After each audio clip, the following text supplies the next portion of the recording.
اینا برادرها درآمدگاه یک بامساز برادرای عزیز.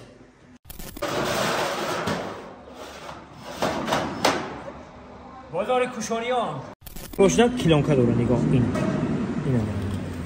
دیدین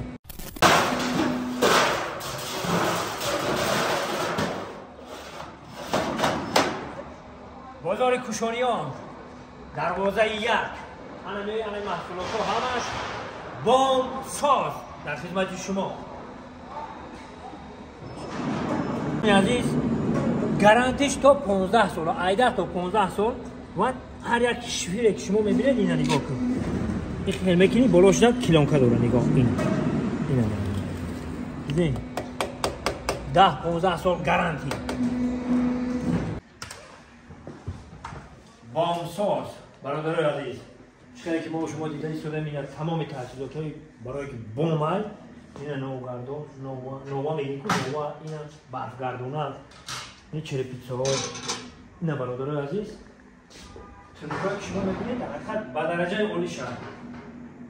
تمام اینا ما تنکا درجه هست برادرها. شما فقط میتوانید در این رقم زنگ بزنید و در زیر کامنتر ما کانالشون رو میمونم، کانال یوتیوب شون در آمده بینید، انتخاب کنید. انتخاب در دست شما برادر عزیز. بازار کوشانیان میریم با انا دوستان عزیز. چیزی که ما دیده ایستادیم هم غوثه هم تنکشای جای آپتیموس داریم. فقط شما زنگ بزنید به نرخ ارزان خریداری کنید. اینا برادر کمپانیای بامساز خیلی سراغ را البته که میدونید شهر دوشنبه بازاری کوشانیان.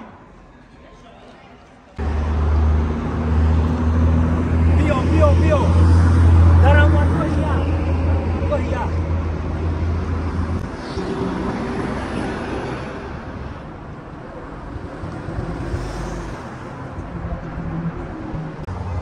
اینا برادرها درآمدگاه یک.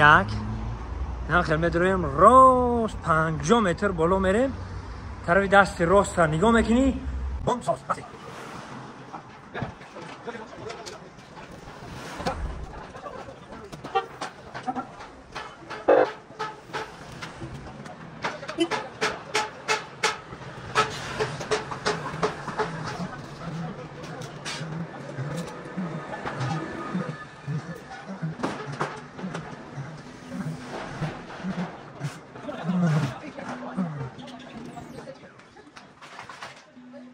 خب دوستان عزیز، خلاصه گپ ما رقم های تلفنشون رو بنویسم.